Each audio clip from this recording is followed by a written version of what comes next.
Well, was she asking for it? Oh, good thing I'm no I will longer play recording. the Lavelle card all day long. All right, I'm going to mute, and we're going to roll. Yes, sir.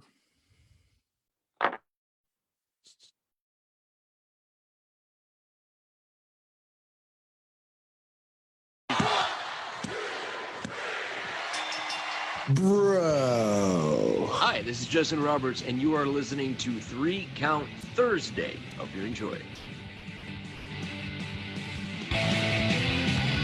A little bit of the bubbly. I did it for The Rock. Give me what I want. Everyone has a price for the $1 Million Man.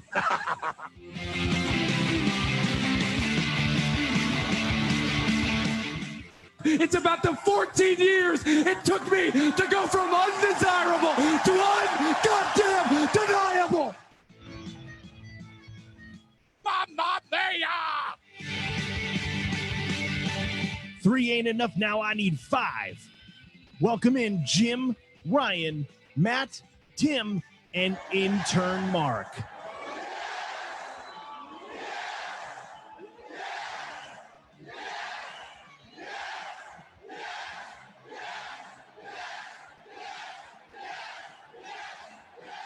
They think they got the answers. I change the question. Hello, everyone. Welcome to 3 Count Thursday, live here on our Facebook page. It is Thursday. Got to flip my sheet over. Thursday, June the 18th, 2020. We are the podcast of the millennium. We have tons to talk about this week, including another pay-per-view recap, Taker's Media Blitz, and Riddle's Day Bro. But first, make sure you go over to 3countthursday.com. That is our homepage. You'll find our social media links. You will find our YouTube channel. You'll find our merchandise at whatamaneuver.net. What a maneuver. Thank you, Tim. You will find our home network, a link to our home network, NGSC, at ngscsports.com. You will also find the link to where we stream daily at Leeb Sports. That is Ryan. LEEIB That's right. We have our Patreon page, our Collar and Elbow brand deal. If you go to store.collarandelbowbrand.com, you will get 10% off each and every order. We have a little business this week. Just today, we launched a new podcast. Now, don't get confused. We are still doing our weekly get-togethers here and on the regular podcast feed. But like the Preston and Steve show, WMMR kind of inspired me on this one. They do what they call the fun size podcast. So they'll take like a segment of the show and throw that up there in case you don't have 3 hours to listen to. I like that you're imitating me, Ryan. He's steepling. But we've been posting the clip videos the last couple weeks. So I thought, why don't I take the audio from the clips and we'll do a clips podcast. So if you just search on any of your podcatchers, it is not live on Apple Podcasts yet. It was submitted today, so that should be live in a couple of days. But if you just search 3 Count Thursday clips, you will see our belt logo, but on a blue background, and you will be able to subscribe there. So you'll just get a little bit of clip action. What's up, Tim? Before we get too settled into the name of the podcast, can I make a suggestion for what we call it? Sure, we can discuss that. It's 3 Count Thursdays hot tag. Ooh. Because it's the hottest topic from the week that we're smushing over to the podcast. I do. It's I like hot that. tag. Hot tag. Hot tag. Yeah. So that I can probably change. Let me make a note of that because my brain is like mush. I'll just write down hot tag and just hope to God that you figure out what it is. And I remember why I wrote down the word hot tag. Hot tag. Yeah, so we have there's a lot going on. If you're following along here in the live video, give it a like, give it a share. We'd appreciate that. Here's the deal. There's a lot going on in the world. There's a lot going on in the wrestling world. If you've been on wrestling social media the last 24, 48 hours or a little bit more, you know, for the people that are sharing their stories, you are braver and stronger than a lot of people, myself included. Just to share that level of your lives. You know, so we stand with you, and we support you. We're gonna try and be entertainment. We're gonna try to be like we have been for the better portion of 6+ years. We're gonna try to just be entertaining and do our thing, and give an escape from the world. So you know, it's you know, it's been 3+ months since I've had either of you guys in studio with me. You know, it's been far too long. It sucks. We're gonna keep doing it as long as we have to. So again, we're gonna just try to be we're gonna try and be entertainment and do that for you guys. But we wanted to address, you know, just it. There's a lot going on. You know, the world is heavy right now, and we don't want to ignore that either. Well said. Looking in here, Devin Lou is with us. The Ringsiders are with us from California. Hope everybody that is with us is doing well. There was a pay-per-view this past weekend. Surprise, surprise. Another pay-per-view weekend has come and gone.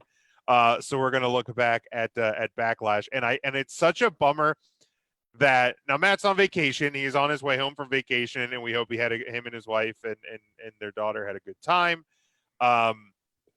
But this is the one because I feel like he's always the most critical of how I grade pay-per-views. I actually gave each match, at the conclusion of each match, I put down a letter grade. So I have a new grading system for the pay-per-view, and I will explain that. So quarantine's got my man Big Jim rewriting the rubric. Yeah. I mean, it just because I started thinking about, like, you know, well, you know, because I got a couple of matches in, and I'm like, well, this has been a pretty good show so far. I thought I enjoyed Backlash, or Backrash. He raked my back. Yeah, no, he didn't literally rake it. Lou asks, is anybody else's video feed freezing? I'm not seeing any. It's jumping a little bit. Is it? That's just me standing really still. Yeah, we're getting we're getting a little live feed interrupted. Oh, that's never notifications. The computer was acting up a little earlier. The old broadcast computer. So we apologize if there are video issues. The audio is recording, so you shouldn't have any issue with the podcast audio after the fact. So again, we do apologize if there's any video issues this week. Like it was a Windows update, and it was taking me like 2 hours to download the thing. I paused the update, and I was like, let's just pause updates for like a week, because this one just seems like a mess. So I don't know. Yeah, I'm all about that. Yeah, I don't know if it's a Windows update issue that is causing the problem. But again, we apologize if there's any any video issues. But yeah, so I was like, you know what, Matt, I thought of Matt as I was grading each thing, and then I had to put a number to it. But we'll talk about that in a little bit. Let's talk about, though, and I'm going to jump ahead to the biggest match on the card, the longest match on the card, the most advertised and promoted match on the card, and that, of course, was the greatest match ever. I think both of you guys are frozen. That's never a good sign. I'm here. Tim was here. I think Ryan definitely. I think when Ryan tries to change his name, I think that's when you freeze. I think I've discovered. Jim, you're on to me. There it is. Jordan checks in for Virginia Beach. So, of course, Randy Orton and Edge in the greatest match ever, the match promoted as the greatest match ever. Of course, Randy Orton winning 44 minutes, 45 seconds. From start to finish, I absolutely loved this match. I loved the Charles Robinson and the old school referee outfit. I loved the MSG drop down mics with the Fink recording. The only thing that would have made this better, because they went with some of the nostalgic touches, is if they actually would have put red rope on top, blue rope on the bottom, and had the old red, white, and blue ropes. But I asked for too much sometimes. I liked the because they said beforehand it's like enhanced audio, and it's like, what in the world does that mean? They piped in crowd noise. And kudos, I loved it. I think it would be hard to do that and have it make sense on a live show. So obviously when you're in a taped match, you can post edit and get that done properly. But honestly, man, like I absolutely loved this match. I was looking time and time again for the moment where Edge got hurt, because obviously we found out that Edge tore his triceps. He'll be out for a period of time. So I was like looking for that throughout the entire match. Like, when's it going to happen? When's it going to happen? When's it going to happen? I never really saw it happen. So I assume that was one of the things that hit the cutting room floor. But then like at the end, you could see like on the back of his arm, it was already getting black and blue. Man, I absolutely loved this match, start to finish. I really did. Like, was it the greatest match of all time? No, it wasn't. But if you don't take advertising and marketing slogans too seriously, I think that we can kind of get past that and see that it really was a very good match by two veterans of the business. Ryan. Yeah, Jim, I think you're absolutely right, and you hit the nail on the head. This was probably one of Randy Orton's better matches within the last 5-ish years. And I'm not I'm not trying to like poo-poo on Randy Orton. I even think Randy would probably admit himself that he might have put it in autopilot a little bit every once in a while. And that was, I think, even touched on in some of the build up to this. But when Randy Orton and Edge click, man, they just really click. And they put on probably two of the longest matches we've seen in the post coronavirus era, with the last man standing match, and obviously this one being filmed and edited, but still a 45-minute match that from lockup to pinfall kept my attention 110%. I lied. There's the only thing I would want to complain about is the upshot from the apron or the ring up when they did the lockup. Seeing that, I didn't care for. Other than that, I thought the match was absolutely perfect. Yeah, like and Tim, obviously look at the years. Yeah, that shot, Ryan, I got really kind of scared for about a second. Bingo. That it was going to be overly produced. Yeah, that was my only concern. Yeah, and it was like, like, here we go. This could be a problem. Spadudios. But no, like that was the only time that the only time that it didn't feel like a typical wrestling match to watch. Correct. Tim, your thoughts on the match? Too much smoke and mirrors for a match supposed to be labeled the greatest wrestling match of all time. Okay. Like Edge and Randy Orton by themselves, without the long sleeve ref shirt, and without Howard Finkel, and without the MSG flag, and without the canned crowd noise, could have put on the greatest match of all time. The crazy camera angles, you can take all that away. In spite of all of that, they had maybe the best match of the year. What's asinine to me is where Edge actually gets hurt. Where did he get hurt? It was on a retake. retake. Yeah. Oh. You mean to tell? So Randy Savage and Ricky Steamboat, oh, they got to do a retake because they messed up the crossbody spot.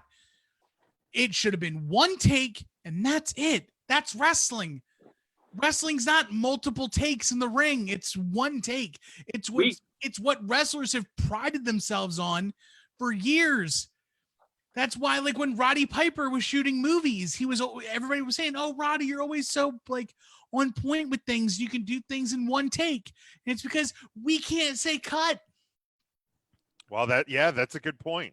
The fact that Edge gets hurt doing the match again, and you don't even see it, is the most WWE thing. Yeah. No, that's a great point. Like because I didn't know, because obviously, like, I didn't see it like as the match was airing, so I didn't know if it was a situation where it happened and that that they were able to edit it out or something, but it happened on a retake. That's like on a reshoot. Yeah, that is definitely about the most WWE thing that could happen. That is a great point. But I liked it. Again, I don't think they need to, because I saw a lot of people saying like, oh, let's pipe crowd noise in for everything, and I'm like, no. Like, again, even though like Raw, obviously, like there's very few stuff that we're seeing anymore that is truly live. Like, I think the rest of this the pay-per-views, I think, are live, but even Raw and SmackDown are taped earlier in that day or what have you. So like it's one of those things where it's like you're not going to be able to do that live. I think you would struggle to be able to turn that around and have it make sense for the for the earlier in the day taping. Like, I think you're already asking a lot of your crew to get that turned around. So I don't need piped in crowd noise for every single match, for every single show. You've already done the AEW thing and brought in a small audience to the shows, which we'll talk about. That may have complicated matters even more so throughout this entire situation. But we'll get there. We'll get there. I really like this match. The rest of the show I enjoyed. I thought the Apollo Andrade match on the kickoff was good. I thought that the women's triple threat I thought it could have been a little longer. I thought at 8:50 it was a little short, but I really enjoyed it. That, to me, there wasn't really there was one really bad match. There was one that the Asuka Nia feud is just okay. I just don't need it. I know it's going to continue because they announced Asuka versus Charlotte for this Monday, which of course I'm sure Nia is going to interfere, and we're going to get a triple threat, or we're going to get something at Extreme Rules involving two or all three of those parts. The only match I really didn't really like was Braun versus the Miz and Morrison. It just, Braun at one point was just so good, and so hot. Like, it just as hot as could be, and it's just like his big thing is, I'm not finished with you. But like, maybe they should have been. Like, they had the chance to pull the trigger and do big things with him a while ago. They didn't, and now it's not good. He's not good. Like, I don't know if, like, the guy's a big man. He was a strong man in a previous career. So, like, I don't know if it's just bad knees, but like, I feel like the man's just tired. Like, I feel like the body's just tired, and he is not long for the WWE world, and he got crowned too late, and it sucks. Yeah, they didn't strike when the iron was hot with Big Braun at all. And that should have been evident when they right away hooked him up with Bray Wyatt and that did nothing. Nobody even cared that he was in the Wyatt family. A guy with limited move sets, when he's not, red hot. I mean, man, they just missed. They're at least a year late with Braun Strowman, and because of Braun Strowman, we have to deal with James Ellsworth now. So thanks, Braun Strowman, for that too. Yeah, no shit. Tim, your thoughts on the handicap match for the Universal title?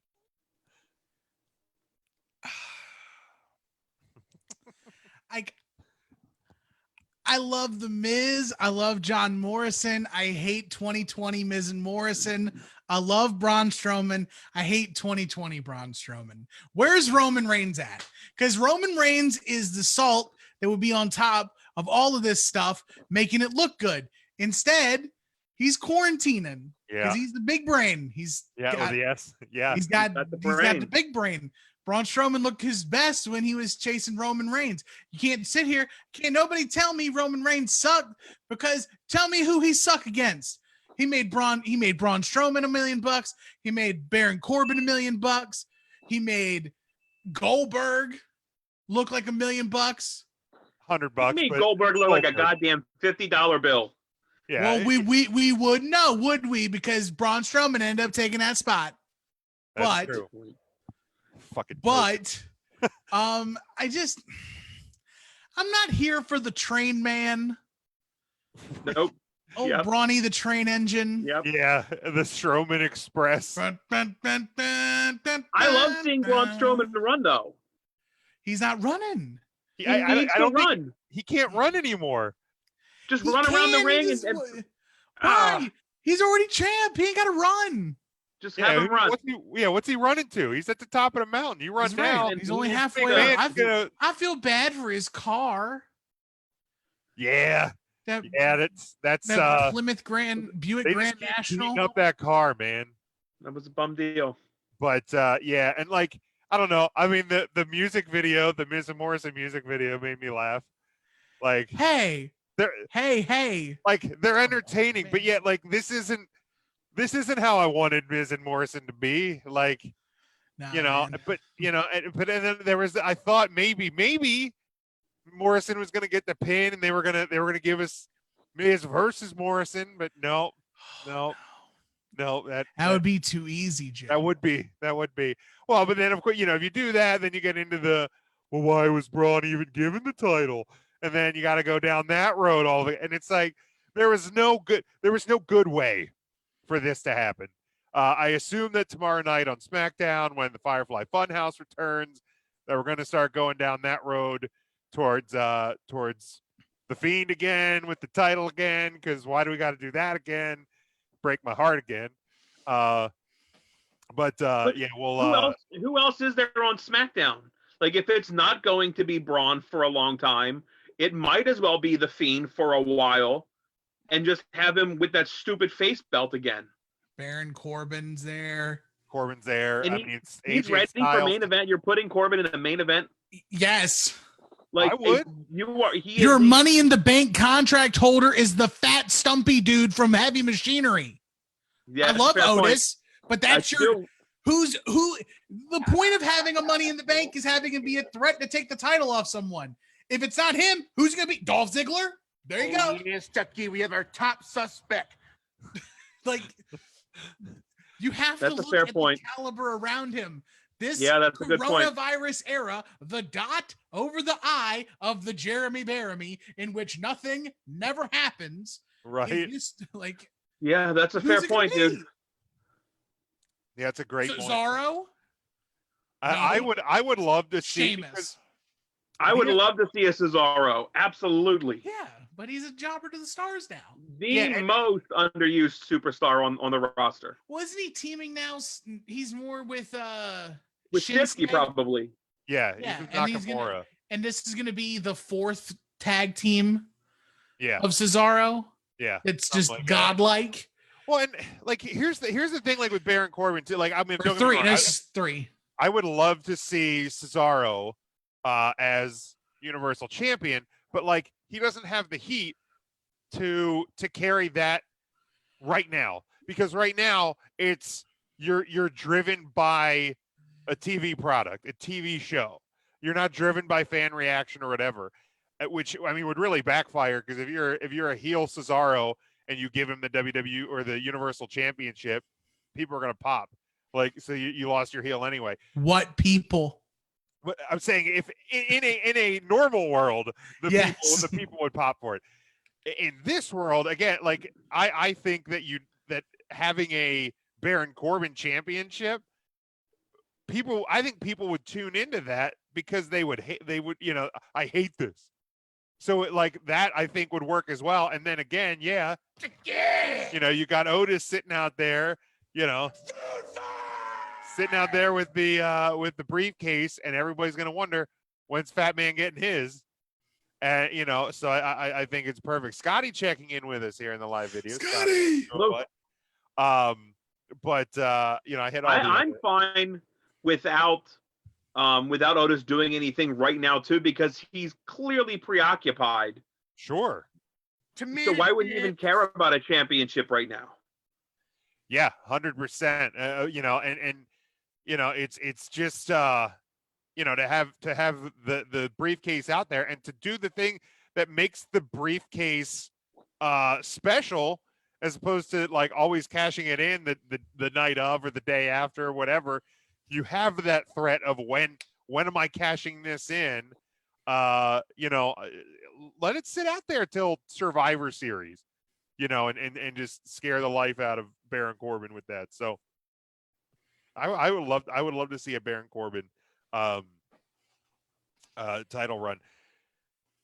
Is there any other match specifically you want to talk about? I love the WWE title match. I think, Drew and Bobby. I will say this again.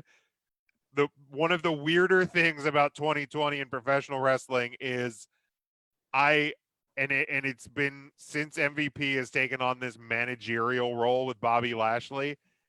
I am intrigued by everything they're doing with Bob Lashley. Bob! Like, I love it. I absolutely love it. Like, if this would have been the Bobby Lashley we always would have gotten, I would have never shat on Bobby Lashley. But of course, we had the Rusev and Lana and the wedding thing, and I never I don't think I was watching like during the first Bobby Lashley run. I think that was in my period where I wasn't watching wrestling actively. That was I was doing a lot of drinking actively because I was in college. The WWECW Bobby Lashley. Yeah. So, but I like what they're doing. Do anybody want to talk about any other match specifically before we grade this show and move on? Viking Profits. I was gonna. What?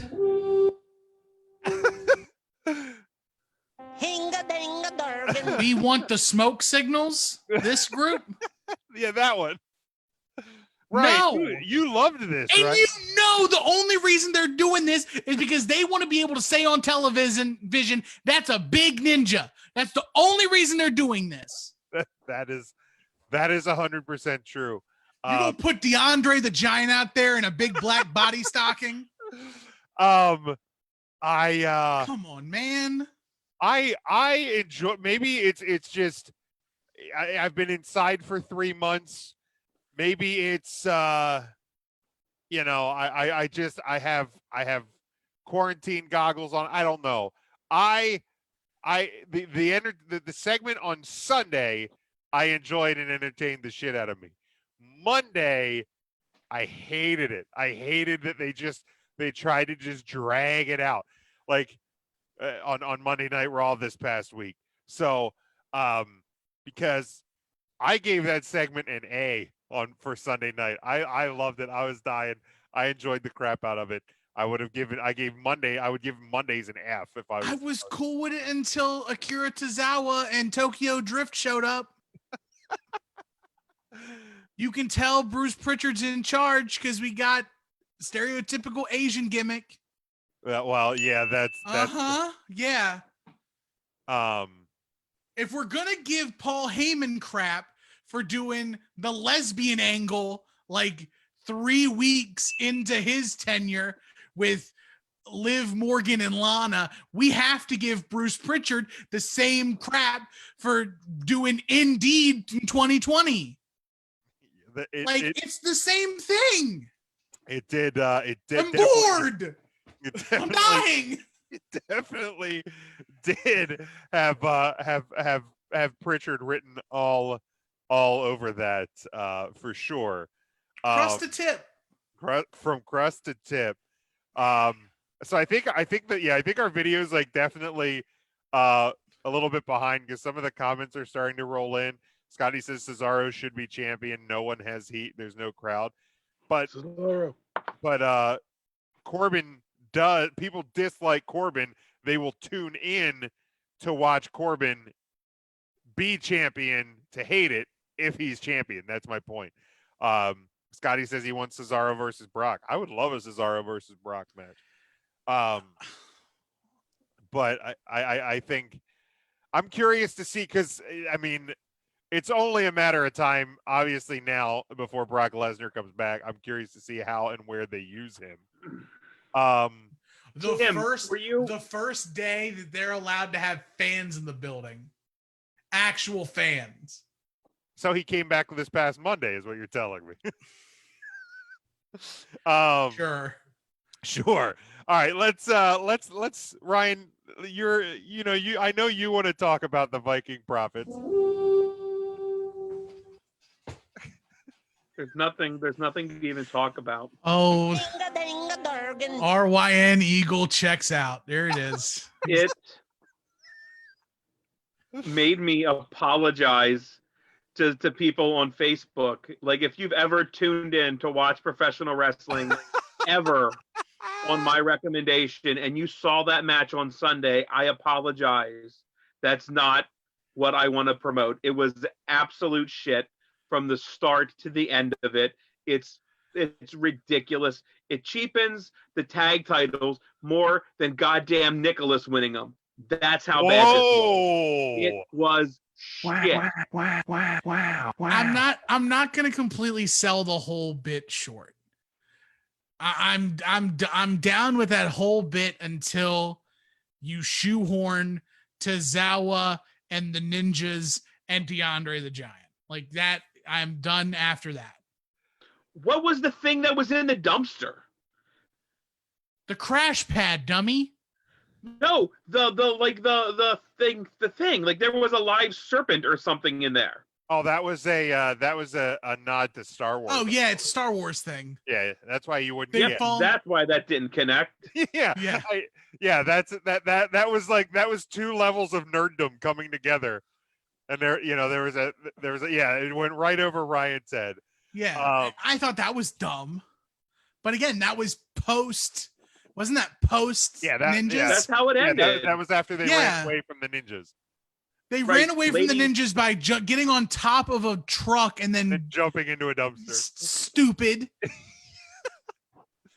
It wasn't perfect. I did grade it an A because I laughed. I was laughing. And again, I've pretty much been inside for 3 months. Okay, cut me a little slack. I don't think I smiled once while watching it. It was that bad. I didn't even crack a smile, man. Maybe part of the reason why I smiled and graded it an A a little bit more is because I knew how mad it was making you. It was so bad. I do love how Ivar is like the sex symbol. Yeah. He's got the beard, man, right? He's better. He's just beard, better than hair. Stupid Eric. Warbeard Hansen, my guy. Screamy McBald guy just kneeing people and yelling in their face. And I think that was instantly my tweet about that. Like, if you want to see how good these guys actually can be, like, pull up Ring of Honor or New Japan and watch. Yeah, you did watch some War Machine matches because these guys can really, really go. I really enjoyed them in Ring of Honor. It's a it really is a shame, and I get it's a one-time whatever, but I mean, when was the last time we saw these belts even defended? I don't care about the defenses because like they're being entertaining. Like, what sucks about this whole thing is that Eric doesn't have any charisma. Ivar is a sports entertainer, and Yeah. Eric is the shoot Viking. So, like, Right, what do you right. want? Like, But anything that's that how Eric, it's always been.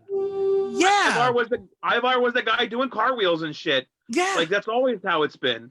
And right. Eric's, But before right. then, they were just wrestlers, and now Right, they're Ivar sports was the- entertainers, pal. They are. He was a sports entertainer long before. Which one? Ivar. Yeah, I'm cool with him. I'm cool with Warbeard.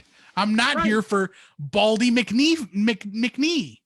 Mr. Logan. Mr. Logan, yeah. Mr. Viking Girl, yeah. Ryan Right. tweeted, "Watch ROH or New Japan if you ever want to see what the Viking Raiders, War Machine, can really do in a ring." Hashtag WWE Backlash. Can we just go back to remember a time in which, for a short snippet before coronavirus, these guys were actually called the Viking Experience? That was for a week. It's a short period of time.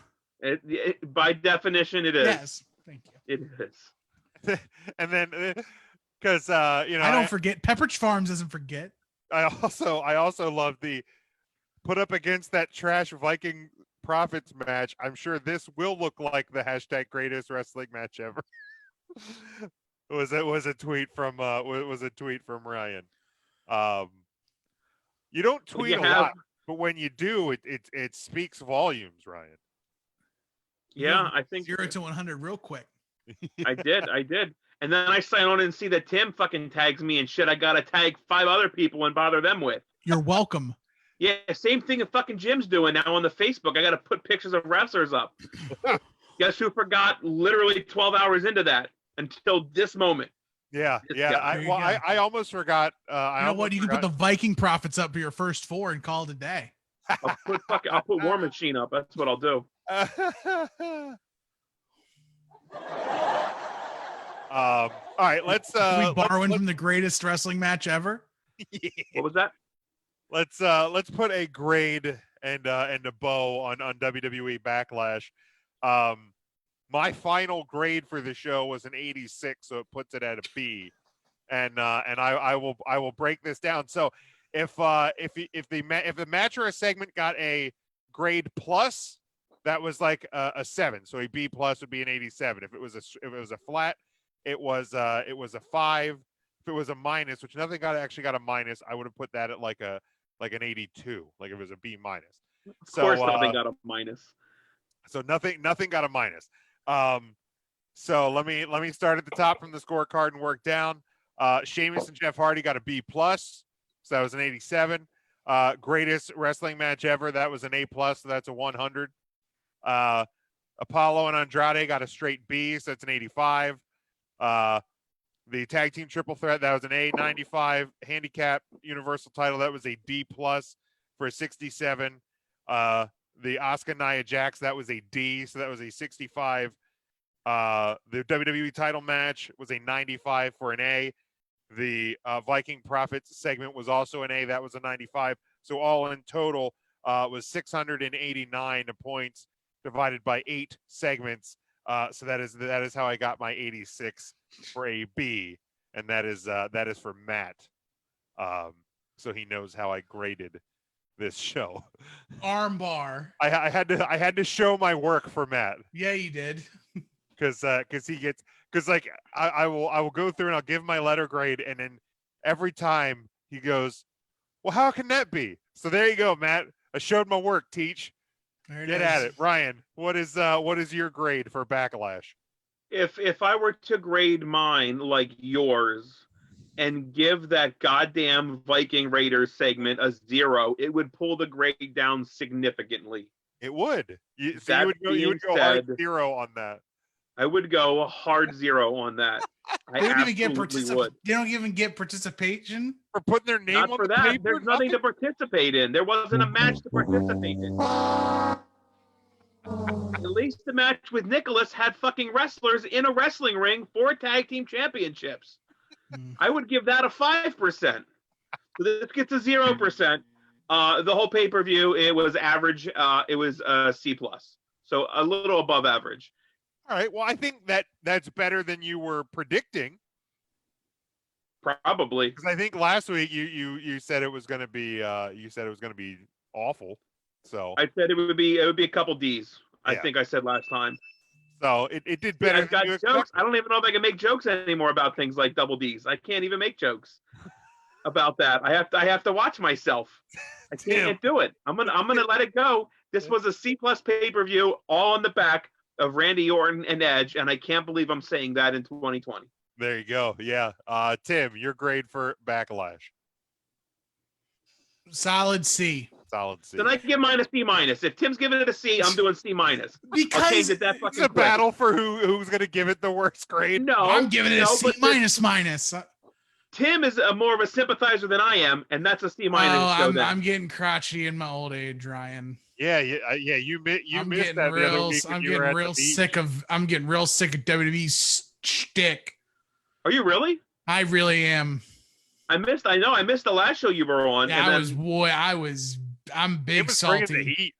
You Really? missed? Yeah, I man, totally I'm missed that. You want me to run it? Can I The only thing that TLDR would it? have made the show worse is the fucking Batista was on it. It's a D. Hey, D man, plus now. listen. It's a D plus. Right. No, Right. Batista's fine. Go back, listen. Yeah, go back and listen. I think it was the Drake Maverick segment. So go to 3 Count Thursday Clips podcast and Will do. and you can listen because I think that's the segment. Wait, that it you was on. think that whole thing was a work then, right? I think it's shame on you either way.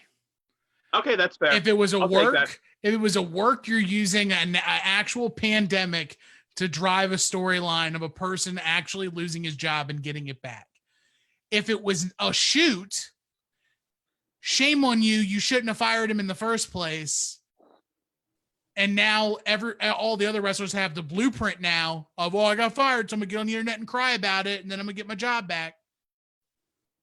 I think this was a unique situation though, where the guy was booked in matches and proved, holy Which shit, is there is stupid. something here that we haven't seen because he was a 205 commissioner. He was with the fucking big guys, whatever their names were. So that leads to my point. Like, he shouldn't have been fired. Like, the week before, you booked him in a tournament and then you fire him. So then you expect me to believe that WWE had a non-contracted wrestler wrestle 5 matches before getting a contract? No. Didn't we And just see an unsanctioned match at Raw? He's gonna wrestle through his no compete. What up, Charlie? Oop, wrong signal. My bad. I get confused. Yeah, I'm just getting sick of, like, at my old age, all this WWE stuff, like all the negative stuff, and just the coronavirus thing and the Drake Maverick So thing. good. I love it. It makes me want the indies really bad. It makes me want to, and like AEW is not at fault. Like, AEW is not perfect, but it's kind of better. Like, they're doing, diversity is a whole nother thing for them, but yeah, well, that's a bridge. I think that's it's an a lot of old wooden ship is what it is, I guess. Yeah. I am hurting for indies real bad. I miss calling shows. I miss seeing people. I am hurting. I'm just hurting for normal fucking life. I like real bad. Like, because like the indies gets wrapped into that. Hanging out with friends gets to go in with that. Like this sexy shit. Ooh, look at that! Tim keeps talking like that. Another button might come off. Oh. Like I said, if the first episode that you guys are allowed to be back in here, we may do that topless show that Ryan's been begging for years. People want it, man. The people want it real bad. Just because I'll be that happy to see my buddies back in this. What is Facebook's nipple policy? Does Facebook have a nipple policy? I don't. Well, we might have to look into that. We might have to get some 3CT pasties. I'm cool with that. That'll be. Think they have a nipple policy? I hope they don't. I don't know. I mean, Instagram does, but isn't that's just lady nipples, right? I think so. I mean, our nipples do the exact same thing as their nipples do. It's just the insides. That's the difference. So for some reason, lady nipples are a problem on Instagram. Yeah. That's another fight we have to fight. Yeah, that is absolutely another fight that should let's fight them all. Let's get everything out there. Let's just put it out there. We'll sort everything out, and by the time COVID fucks off, then we'll know where everybody just brings their shit to the table. We're gonna have a big old fucking family meeting, and we'll just get it all over with. Just get it all. Let's do it right now. Let's so put we this. we can get together. We can kick COVID in the dick. And just fuck COVID. Just get it the fuck out of here, and we can live, and we can move on. COVID-19. Speaking of moving on, what a segue. The WWE they posted about the greatest wrestling theme of all time. So I decided, why don't we talk about that now? Tim, I know we were going on the back and forth on Facebook, and we have some cool ideas of how exactly we might actually determine what is the greatest wrestling theme in the history of wrestling themes. But I thought we'd dive into this topic just a little bit. Tim's got some things going on. There's things happening.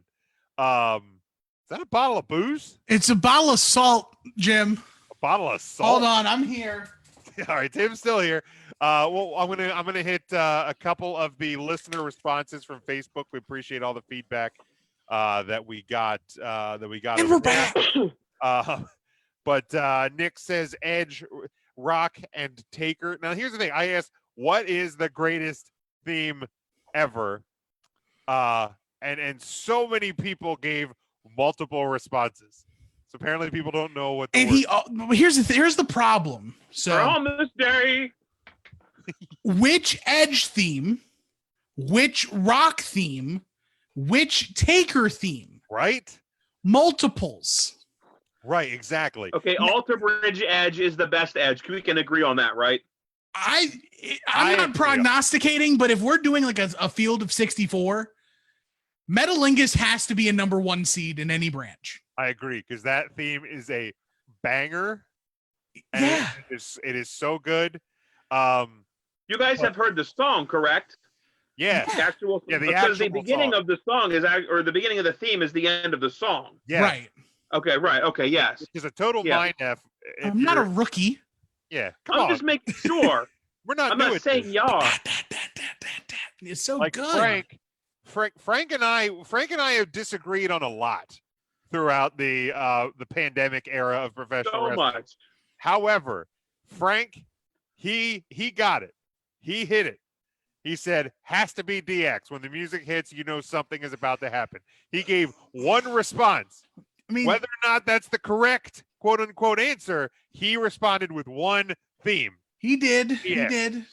He did. Solid. DX is solid. If he's going with the moment you hear something, you knew something was up. How can you not say that's Stone Cold Steve Austin then? How can you not say that's Hulk Hogan? Yeah, like or Bret Hart. The guitar riff in. Well, but somebody's about to get wrestled. Like, don't get me wrong. I love obviously. I'm a Hart mark. I fucking love Bret Hart. I watched backstage this week because Bret Hart was on it. Oh, Bret Hart and CM Punk are together. Oh. Well, yeah. I mean, we're talking about Stone Cold Steve Austin. Oh. I love it. But dear, why are you so sticky? Oh. Don't worry about it. I got some more mulch.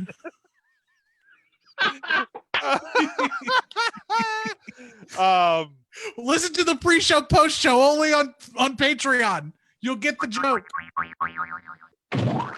$2 a month, you cheapers. You cheap asses, buy it. Patreon. We're just harassing people into it now. Give me your money, punk. Lunch money style. Get his ankles. Hold him up.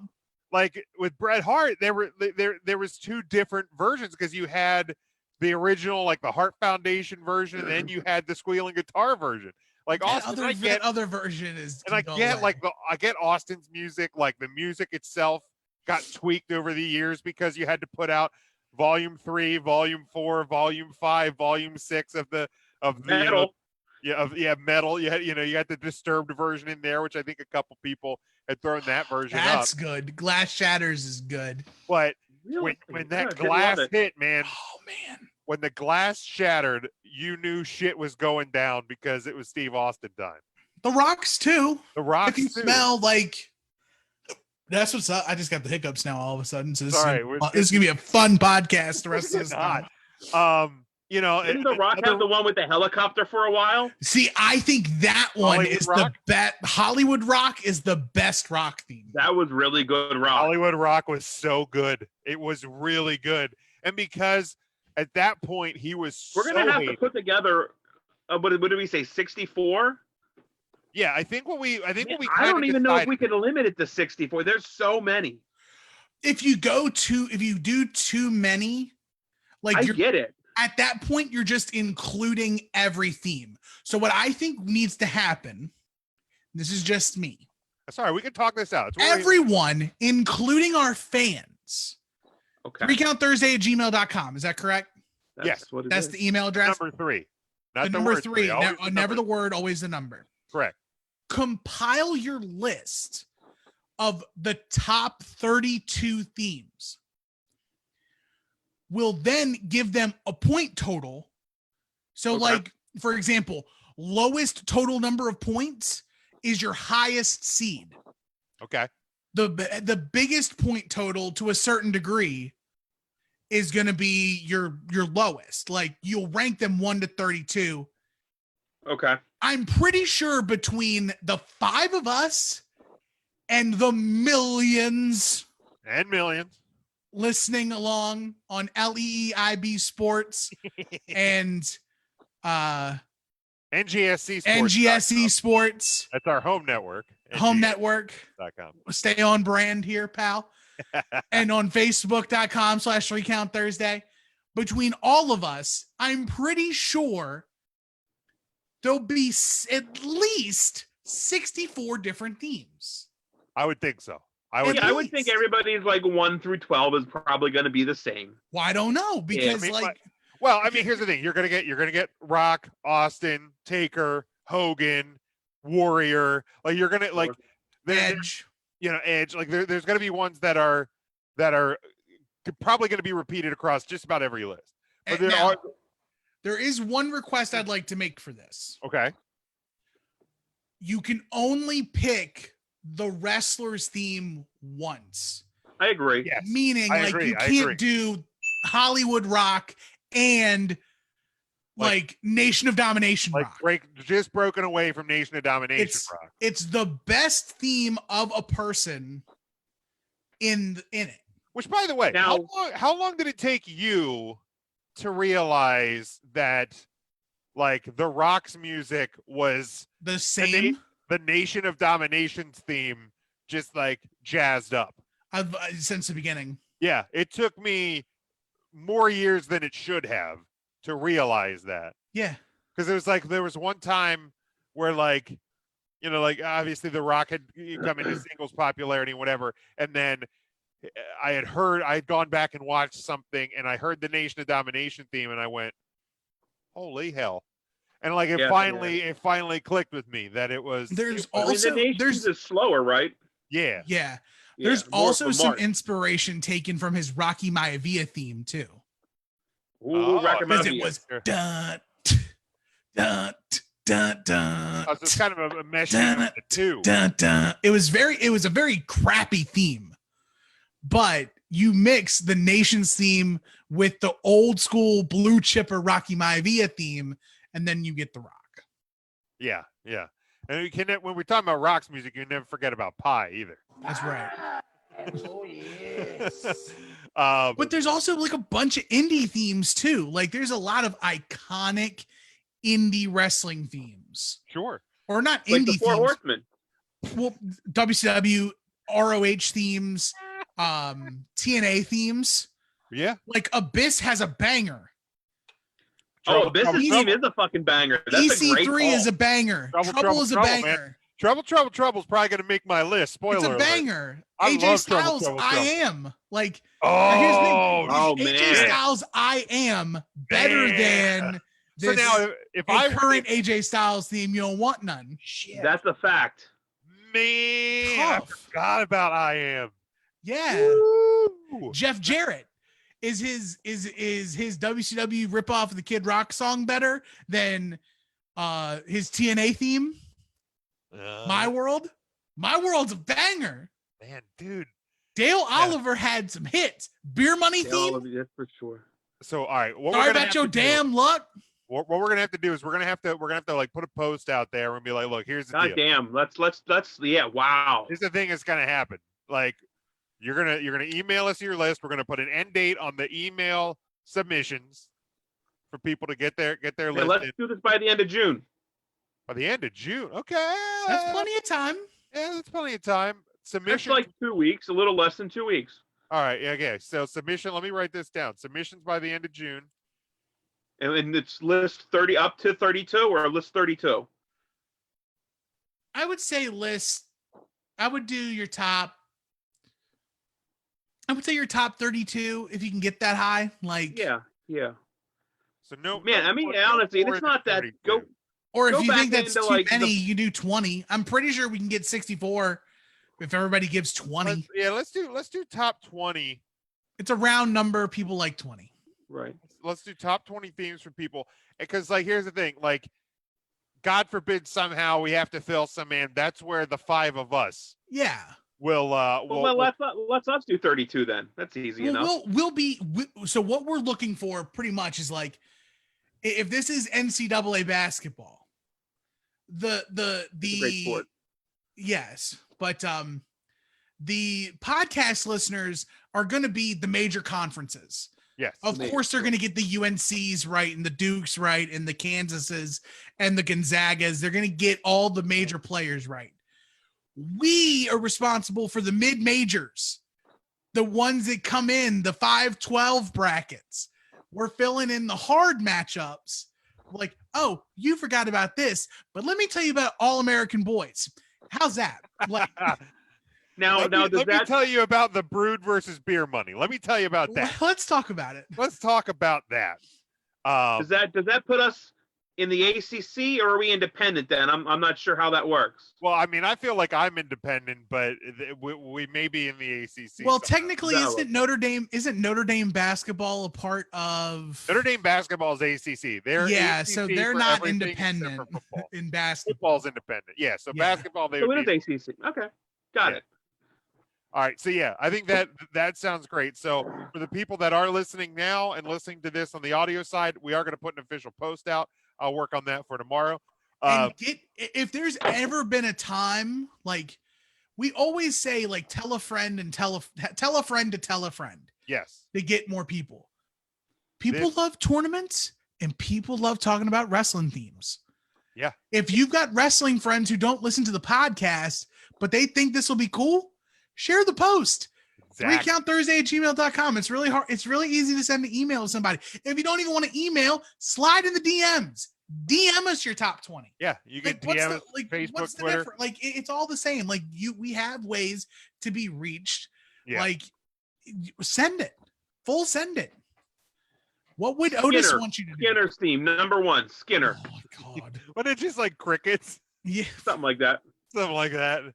Let me tell you about Skinner versus Right to Censor. Let's see if that match. It's actually the play-in game. It's a triple threat, and you got to add in Isaac Yankum DDS.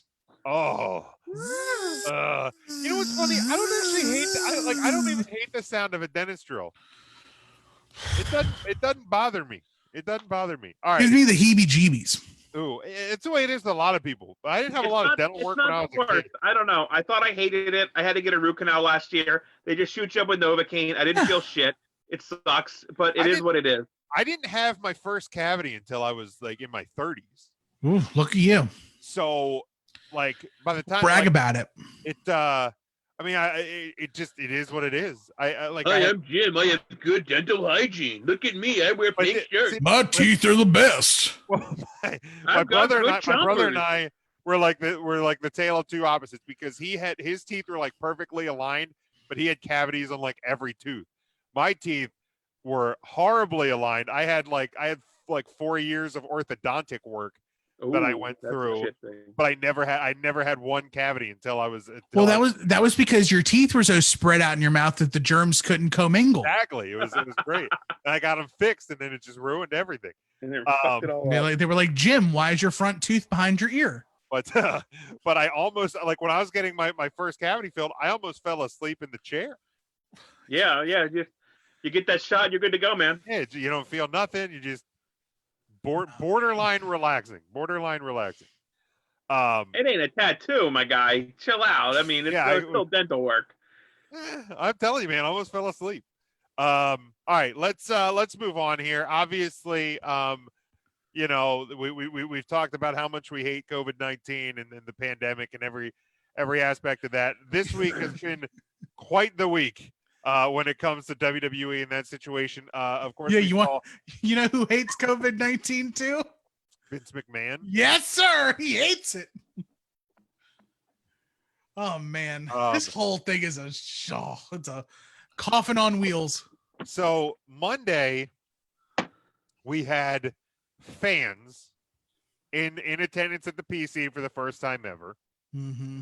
By fans, we mean not Performance Center trainees. However, late Monday I think it was like towards the end of Monday Night Raw, it was released that a NXT a trainee that had attended prior tapings had tested positive for COVID-19.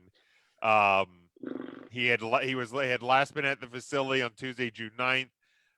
No other individuals who are at the PC have reported symptoms. The person who tested positive is unknown. So then Tuesday, when WWE was supposed to do their tapings got delayed a day. Their flights got delayed. Their flights definitely got delayed. So they had like mass testing at the PC for staff and performers and all this, which at least at the onset sounded like a complete shit show. I believe was one of the leaked texts from one of the superstars. So yeah, it is definitely just been an absolute mess from the WWE standpoint this week when it comes to that sort of thing. And like here's the thing, I know like a lot of people have said, like, Ryan, you raising your hand? Yeah, I am. Yeah, I am. I am. Why would they have fans in there, like fans, legitimate fans, not wear one of their masks? They sell masks on the WWE shop. Why wouldn't you just put them in a mask? Where's that ding button? Like, that's all you have to do. Yeah. And then you don't have so much egg on your face. Yeah. It's that simple. But how are they gonna make noise with a mask on? I don't know. That's fair. Which, by the way, I got my shipment of masks. I've never podcast with a mask on that you'd be able to not hear what I have to say through my mask. It's bizarre how that works. I don't get it. I don't know. And here's the thing, like, I got my WWE mask. Tim, are you on mute? I don't hear you, Tim. What? I'm not saying anything. Can you hear me now? Oh, I couldn't. Well, I couldn't tell. So you can't tell if I'm smiling or frowning. Wait, let's try it. Hold on. Let's call cut, because this is being filmed. We could say cut, and you could take the mask down, right? And you could breathe for a couple minutes. Sure. And then be like, all right, hey, we're gonna film another match, guys. Well, wait, you can't breathe through your mask. My mask is like a jersey material. I can breathe through any mask. It's stupid. Yeah, like yeah, it's stupido. You want to know who looks like a genius? We've already mentioned his name, Roman Reigns. Yeah. Like here's about the WWE masks. I got mine in this week, and as hard as this may be to believe, fits my fucking face. Because big Bray Wyatt's a little big. Yes, yeah, because big Bray Wyatt's a little big. It's hefty. But yeah, like, I mean, everybody gets a free T-shirt when they come in, so why would you not have them with a free mask that you could say, hey, all the people here in attendance are being safe and have their masks on. You can get these masks at shop.wwe.com. Proceeds benefit whatever. The WWE. It sells itself, man. Yeah, it's unreal. I don't get it. I don't get why you even have non-performers there in the audience either. Like, I don't get it. I really don't get it. Well, the Street Profits have to go dance with some old guys. Right. But like, you know what I mean? You've done the AEW thing for a couple of weeks. Why stray off of that? Like, why put more people, even if those people are friends / family of superstars? Why are you putting more people in potential harm's way? Because it's the WWE, and the only way they can get their foot out of their mouth is by putting a foot of equal or greater value in their mouth. Like, it is continuously rolling. Like this week alone, like this week, like the last 2 weeks alone, we've had some reports of the actual dealings with Saudi Arabia where the Vince promised 100 million subscribers to the WWE network. Then the fact that they've been testing for COVID-19, even though they've just been taking temperatures and they haven't actually been doing the nose swabs. Well, I don't think because I was trying to look back and I couldn't, because I know at one point, I know Alexa Bliss and somebody else had said at one point, they're checking her temperatures, isn't that coming in? And here's the thing, I know, the optics of that are not good, but in the same time, there's a lot of businesses that are reopening that the people coming back are only being temperature checked and, have you been around anybody who's sick? Do you feel sick? Whatever. Is that necessarily right, good, or whatever? No. But I know, because I know, AEW is doing the rapid result test, which if you research that test, they have a fairly high false positive rate, or they're doing better than the WWE's doing. But wouldn't you want a false positive rather than a false negative? Not a false, but people are saying that they don't have it when they do. They're not. It's not necessarily a reliable test. So you may have it be asymptomatic, and it'll say that you're fine. The response on that test is not necessarily it's better than not doing one. Right. I'll agree with that. That's the thing. I will agree that it's better than not doing anything. But it's there's no well, I guess what I'm trying to say is there's no perfect way to do this. If you're still having shows, there's no perfect way to do it. However, you can not bring people outside the wrestling window into that situation.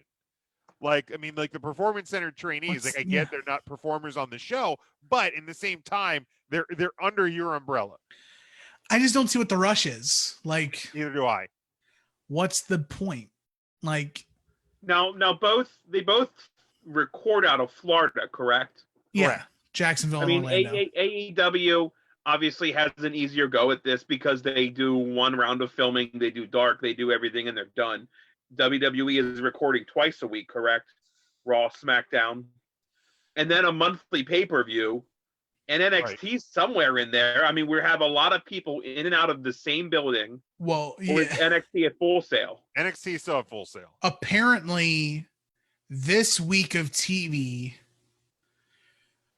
the tapings that got pushed back were 2 weeks of main event, which they're still doing. Why are you even doing 2 weeks of main event? They're tape.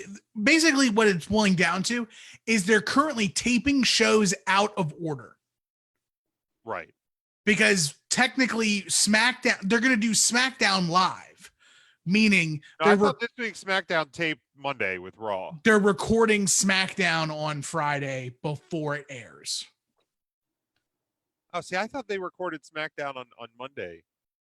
This week's SmackDown. At least that's what I read. Now maybe that got changed. I don't know either, because if I'm completely honest, I'm just watching whatever it is. And And I've spent significantly less time in the social media world as it is. So yeah.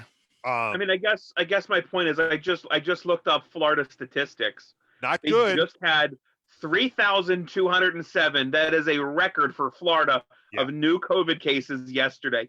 3,207. There are reports saying that Florida will become the new epicenter of this pandemic. Yeah, and both wrestling companies that we all hold very dearly are just ho-hum business as usual under this new normal, and just with disregard. It's mind-blowing how much of a cluster this can become very quick. Where is Impact taping right now? Are they taping in Canada? They are taping in Don Callis's basement. That's a really big basement. Huge. Let me do some research. I'll let you know in a minute. I don't think they're taping in Canada because the superstars in the States wouldn't have been able to get to there. Right. But yeah, I'm not sure where Impact's taping.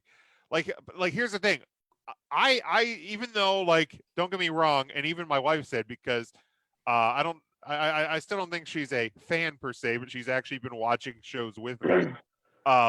But like she even said this week, she's like, the shows are better with people like in the crowd, which, like, I will admit, yes. But how, like, if WWE wouldn't have caved to the let's put feet in the seats, so to speak, then they probably wouldn't have gotten as much egg on their face, because they could be like, hey, we're still close set, we're still doing empty buildings, we're having as minimal people as possible, right? And maybe they're gonna have to go that route. It looks like Impact's taping in Nashville. Okay, so like a hop, skip, and a jump. Right. And again, now Impact is doing no fans due to the coronavirus, and I think they've now started to get out of their taping schedules normally, that they are now without fans. Okay. I think I saw this week's show was the first week without fans. Okay. And I know Nashville, they're going to like their phase 3 of reopening next week. So I think Tennessee's doing better, at least better than Florida. Like, yeah, I mean, like, I think there was, 19,000 new cases in the States kind of every day, and 1/6 of those are in Florida. Like, I mean, Impact taped 2 months worth of stuff in April. They're probably going to do the 2-month thing again. I mean, They're not bringing people to and from twice, thrice a week, even once a week in AEW's case. These guys are knocking out months of tapings within a couple days' time, probably with quarantining at a hotel, things like that. Like, there's just safer ways to do this than put other people at risk. Again, we go back to Roman Reigns. Yeah. Yeah. I mean, I know there was reports today, Kevin Owens, who was supposed to be at this week, that the next round of tapings, was like, yeah, I'm not doing this. So Kevin Owens will not be on Raw next week. But yeah, and also too, like, why are they still doing Main Event? Like, that's a network only show, right? Like, I feel like Main Event you can get rid of that for the time being. I think people will understand. I subscribe to the network and I expect X, Y, and Z out of it. If you're already given some of this shit for free, I expect an additional wrestling show that I couldn't normally get. I would never say that I've not watched Main Event. I didn't even know they were still doing Main Event. Right. So, like, here's the thing. Maybe 205 Live still a thing? Are they still doing that? Yeah. Mm-hmm. So, like, here's the thing. Like 205 Live is one thing, because that's at least, and I get Main Event is different program. Like, I'm not trying to like crap on the talent that is working on on that show, but like, maybe for the time being, you're like, you know what, we're gonna play on the side of safety. We're not gonna have Main Event. Let's say through the end of August, and then that'll be kind of our kicking point for Main Event. They have to have some sort of programming, be it old shows in the vault, be it wrestling shows or some sort of anything, table for threes that they haven't dug out, photo shoots that they haven't dug out. Like, you know, and you could do new episodes of photo shoot via what we're doing. Like, get a little creative with it. Give different programming than in-ring programming. You know, you don't need you don't need 13 hours of in-ring programming a week out of the WWE right now. You know, people are digging into the network. Find some. You can find different things that you can give the network subscriber than weekly episodes of Main Event. Like I agree. There's definitely safer ways of doing this. And since we're on like the ludicrous and like the crazy scale at this point, we've kind of checked in at different times about like when live events, fans, things like that may be returning. There was a report from PW Insider this week that the WWE is beginning working to strategize potential courses of action towards getting live events in some capacity where it would be allowed. The report claims there's hope within the company to start running events outside of the Performance Center or Full Sail by August. Nothing, of course, has been set in motion, but the plans are described as day-to-day while they work on different contingency plans. The events would obviously adhere to proper guidelines in dealing with COVID-19, including social distancing regulations that would drastically reduce the number of fans inside arenas. As it stands right now, WWE has yet to cancel dates at the start of September on Ticketmaster. A live event for September 1st is still scheduled for Cape Town, South Africa, and a Raw taping for September 7th in Omaha, Nebraska. They have not run a live event or TV taping outside of Orlando since March the 9th. It's also worth noting a large portion of their live event staff also still remains on furlough, which I did see a couple of the producers were brought back this week. Pat Buck was brought back, and maybe a couple of others. Devin says R-Truth is doing a game show on the network. I did not know that. I will have to check that out. But here's the thing, like, yeah, wait, Florida an game show, an R-Truth game show on the network. That's going to be up. Absolutely. Yeah. Like Florida, Arizona, Texas, dumpster fires when it comes to new cases right now. I mean, just an absolute mess. There's portions of the country that are doing very well. I mean, every state's still getting new cases confirmed. There's some states that are doing better than others. I know, NASCAR is planning on having 30,000 fans in attendance at a race coming up here in July. Now that's at a racetrack that holds like 116,000 people. So you can obviously adequately space people within those parameters. But like in some places and in some areas, and the NFL's still hoping to have fans in some capacity this fall. College football, the same thing. So, there are places that are hoping to do events. So we're going to kind of like keep an eye on this. But man, I wouldn't be surprised too if like you said, Ryan, AEW in Jacksonville, WWE at the Performance Center, if some of these things might shift geographically over the next couple of weeks because Florida not good right now. I don't know if you're going to end up back at the Hardy compound or the QT Marshall compound for AEW. I mean, hell, throw a ring back up on the roof of the headquarters in Connecticut. Do a little bit of stuff up there, like something. I don't know, but again, just yeah. Why we don't need fans right now? We don't need fans right now. I don't even like people that much. Yeah, right. And here's the thing. Again, I will agree that shows come across better when there's people in the building. Like Charlie says, Edge and Orton was a lot better with crowd noise piped in or not. It was better than their Mania match. Well, it was also a lot different than their Mania match. But like, I said from the beginning, like I actually really enjoyed. As much as weird as it was, the empty arena shows. So, I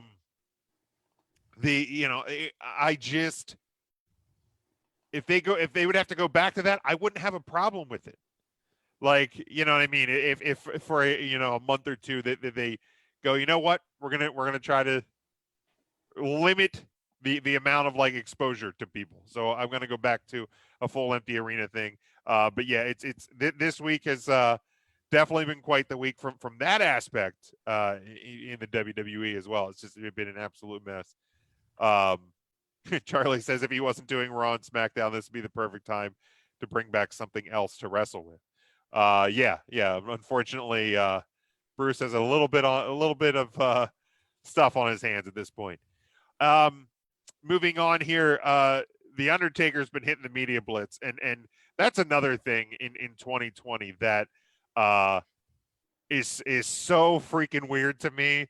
Like the Undertaker doing like the Pat McAfee show, the Undertaker doing stuff on ESPN, like the media blitz and exposure around the Undertaker is just something that me, I never thought I'd ever see that. I am not a listener weekly. Actually, I couldn't even tell you the last time I had listened to the Corey Graves podcast, but I did give it a listen this week with the Undertaker, and there was an interesting segment on it where he asked the Undertaker was asked about the thoughts on the current style of today's wrestling. He said there are positives and negatives. I think on the grand scale of everyone, the athletes of today are like comic book superhero stuff on what they can do.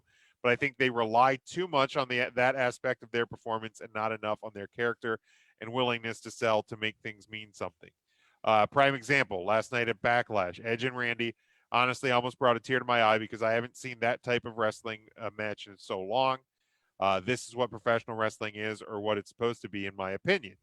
It's great being as athletic as these guys are, but at the end of the day, it doesn't mean as much because when you rely on that athleticism and rely only on it, you continually push the envelope on the audience.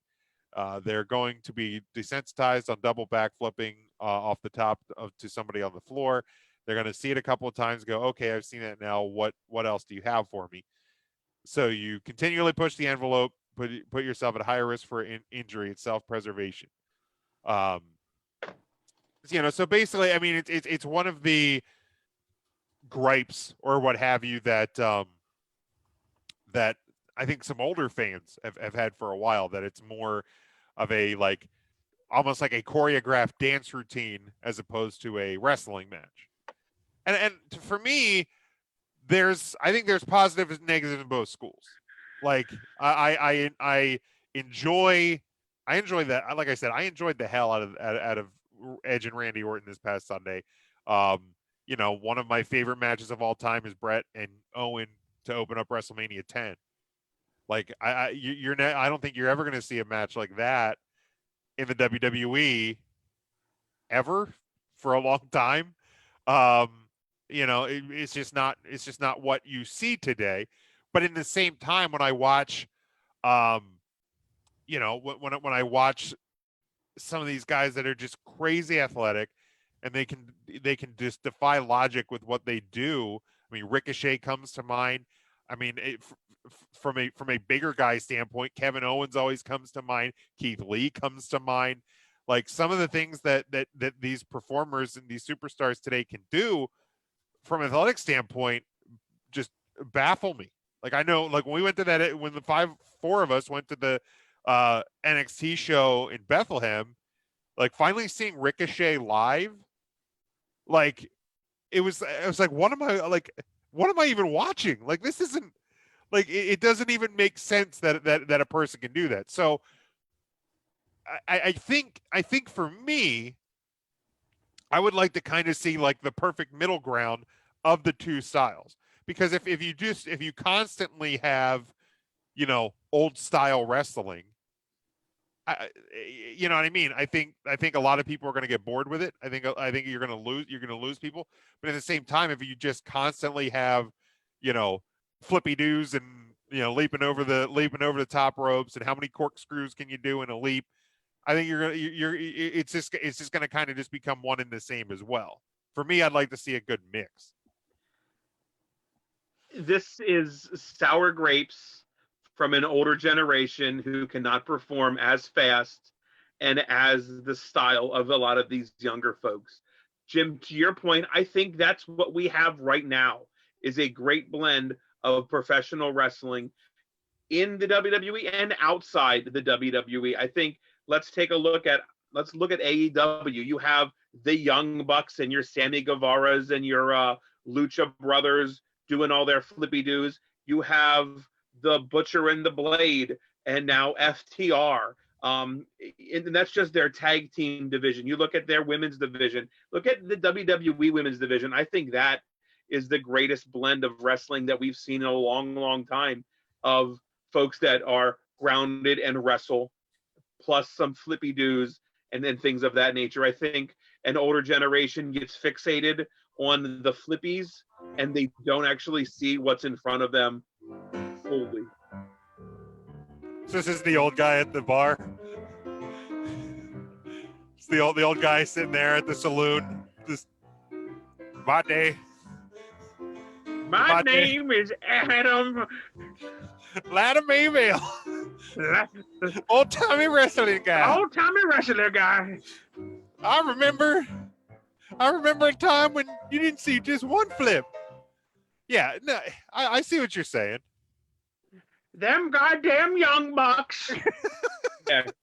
That's my take on it. The people that can't do those things are the people that are dude, NXT is the flippy do wrestling company that everybody wants to bitch about, that Randy Orton wants to bitch about for slapping their legs and bullshit like that. And then he goes and punts somebody and slaps his fucking thigh. So get the fuck out of here with all that stuff. It's old sour grape. I don't even want to hear it.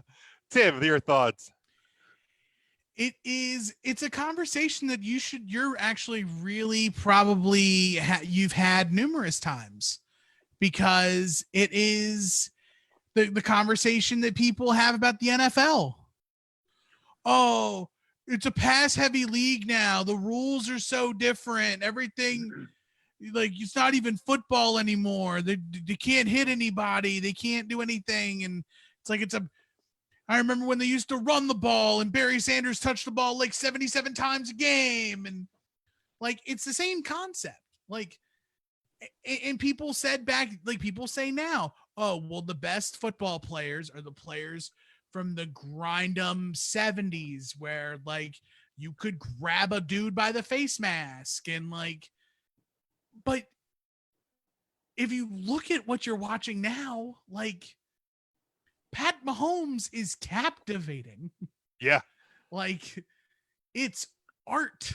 It's caliber athlete that they have right now. Yes, absolutely. The worst player in the NFL today is probably a superstar in the 70s.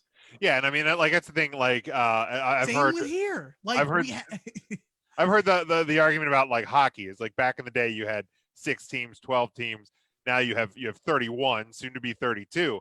And like the argument is always like, well, guys that are playing goalie on the middle of the road teams now, they wouldn't even have been on a roster back then. I'm like, well, but they probably would have been, because these guys are like still like super athletes. Like those guys were still like beer drinkers and cigar smokers. And don't get me wrong, there's nothing wrong with having an adult beverage or smoking a cigar if you want to. But like, like the guys back then, it wasn't the caliber athlete that you have now. So like, and that's why, like when arguments have always, discussions have come up about like, well, who's the best quarterback of all time? Or, is this Fran Talkington? Is this player the best of all time? And I'm like, I like to go by eras. Like, Tom Brady is the best quarterback of this era. I like, arguably, and I always say arguably is the best ever. I mean, he's got the most rings, but that argument doesn't stand up by itself.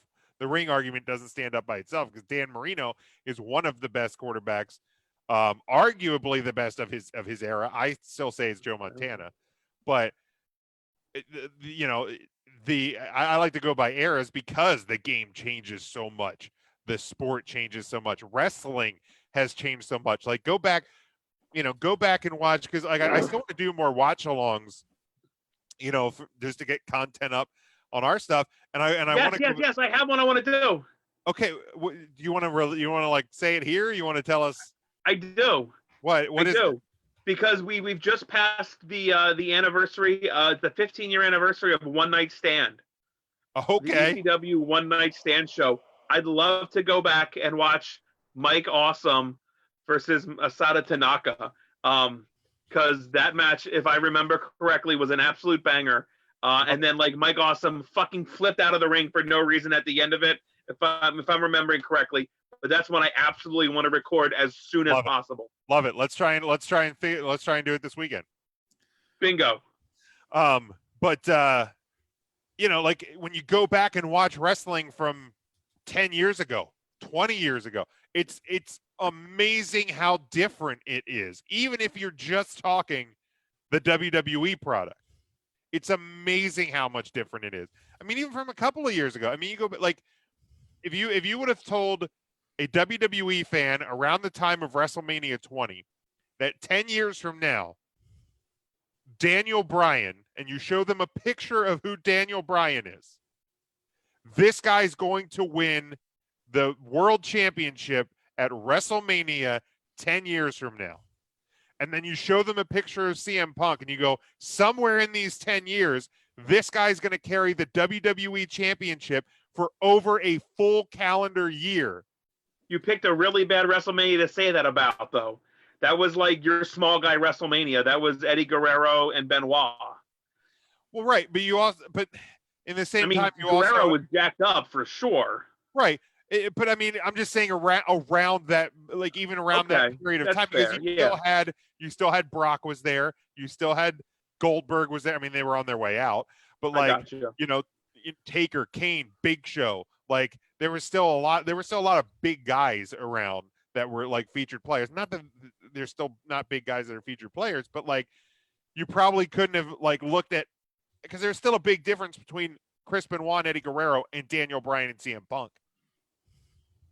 That's true. Like, but just like visually, even though Benoit and Guerrero were smaller, they were still big.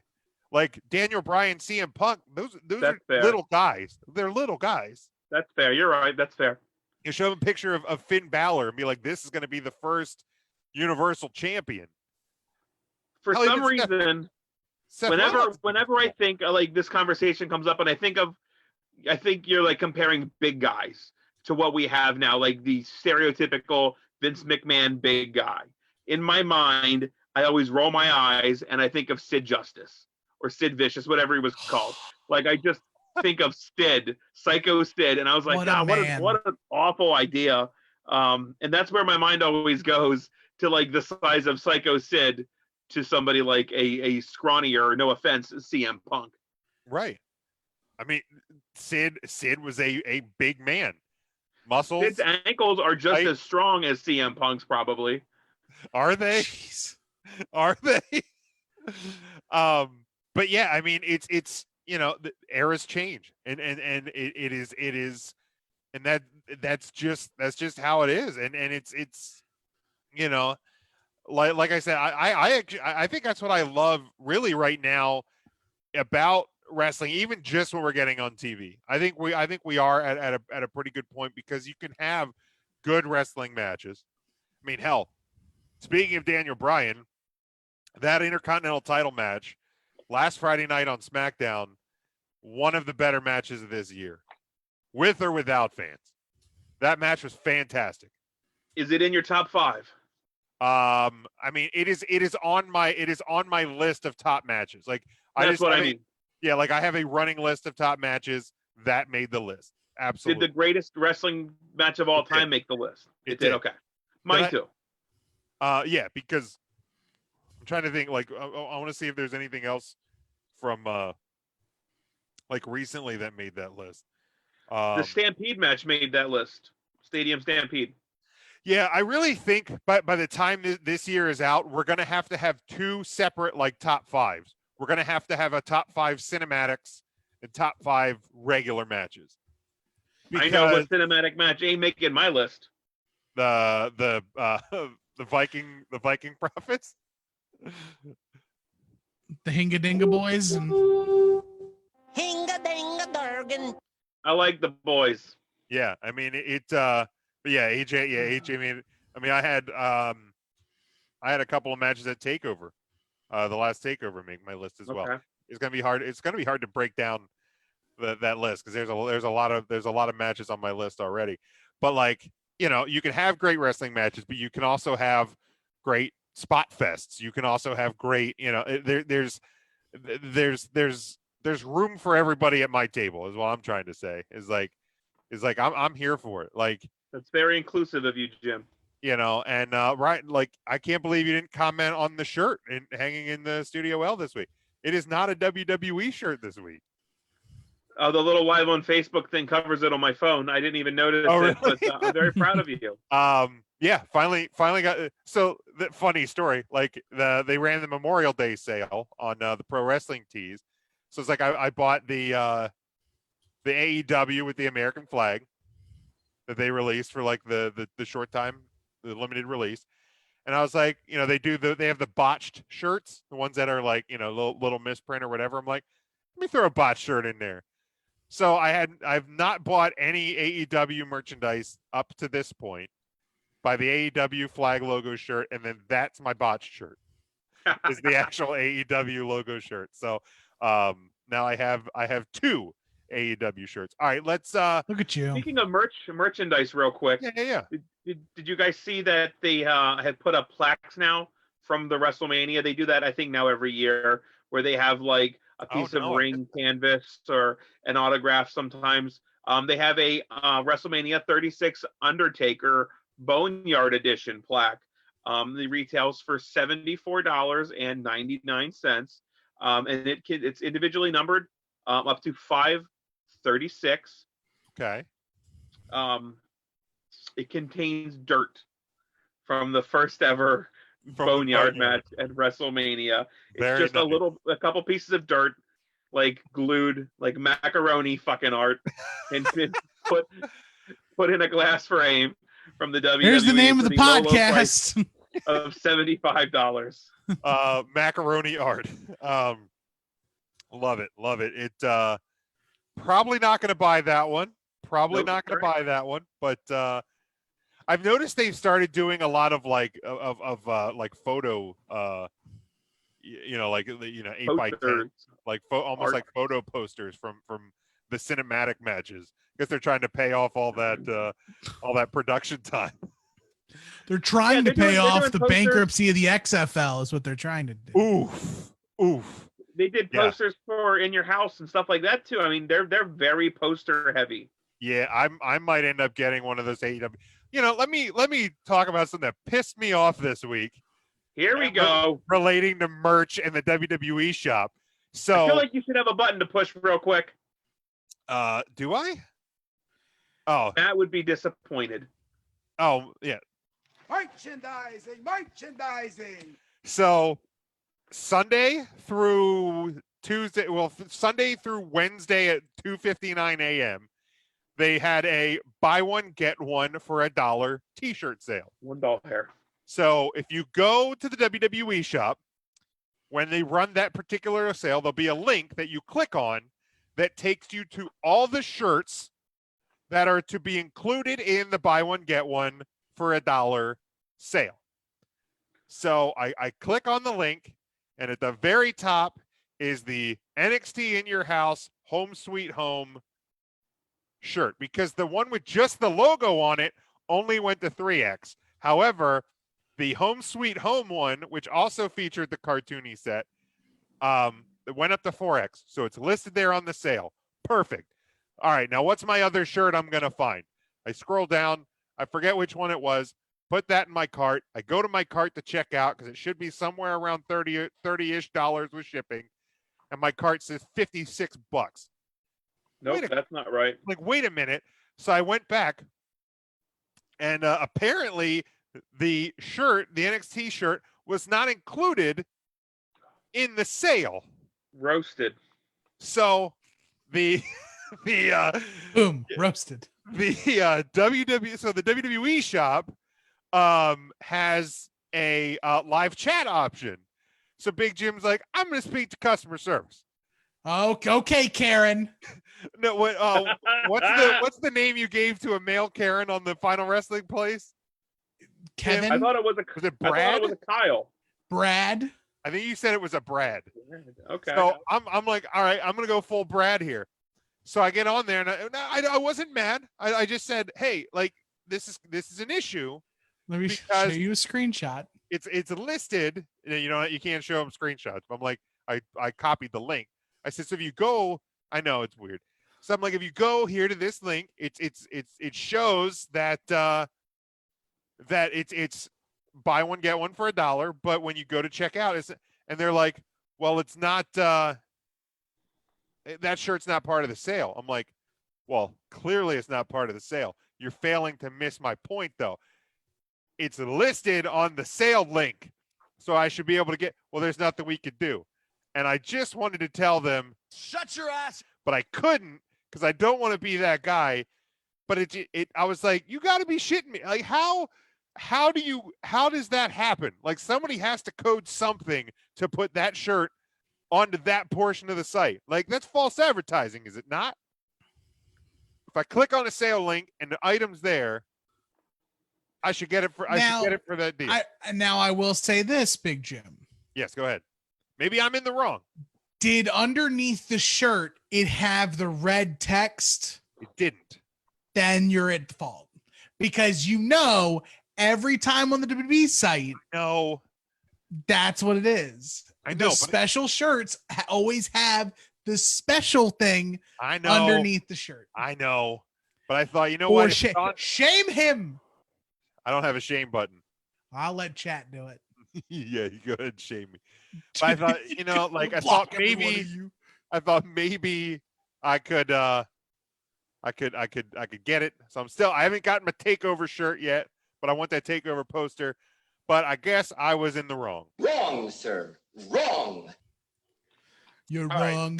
Right. Let's hit a couple I have just pulled up the WWE shop. Okay. I was just there too. Is there a worse shirt on there than the Shotzi Blackheart shirt? Oh, I mean, probably, but I'm sorry. That is I'm gonna look. Yes. Shirt. Yes. The Mean Mark Callis rookie shirt is pretty bad. Oh no, that's not as bad as Shotzi. Poor Shotzi. But see, the rookie shirts, I feel like the rookie shirts are in their own separate category, because that's just like its own. If you go under shirts, there's the Drew McIntyre where it's the Claymore Country. Yeah. And that's now a WWE exclusive. We're buying from the WWE shop. Why would one be a WWE exclusive? Everything's an exclusive. Right, everything is a WWE exclusive. Specifically exclusive. I'm on the hunt now for like worse shirts. I do love the Angel Garza shirt though. You've seen that Shotzi shirt that I'm talking about. Yeah, I hate everything Angel Garza. Really? I love. I'm Angel not Garza. here for the ding-a-ling, man. I love Angel Garza. You want to know why I don't like him? Sure. You didn't like Hector Garza, his uncle. That's why. I loved Hector. Rest his soul. You know why I don't like you know why I don't like Angel Garza? Because he's infringing on our turf. You keep your paws off of Charlie Caruso. This man's got a point. That's fair. Nasty man. This man has a point. Trying to ruin it for the rest of us. Here's a shirt that's worse than the Shotzi Blackheart shirt, and that is the AJ Styles ASAP. Oh, I don't think that's that bad. The Timothy Thatcher shirt looks pretty bad. I don't know, man. I can't believe the two Gronk shirts look bad. Oh, those Gronk shirts are poo-poo. I don't think they count because Gronk no longer now we're just gonna. Has he been released officially? Officially, unofficially, I think is where it is at this point. The Velveteen Dream NWO OVA shirt is bad. But right here, this style shirt is just it's hot garbage. It's fine. Man. I'm fine with that. I hate that shirt. It's not as bad as that Shotzi shirt, man. This one's kind of bad. It's bad. That I don't like the Shotzi Edge Blackheart grit shirt is shirt. no bueno. Charlie says he doesn't like the new Iconics shirt. Oh, come on.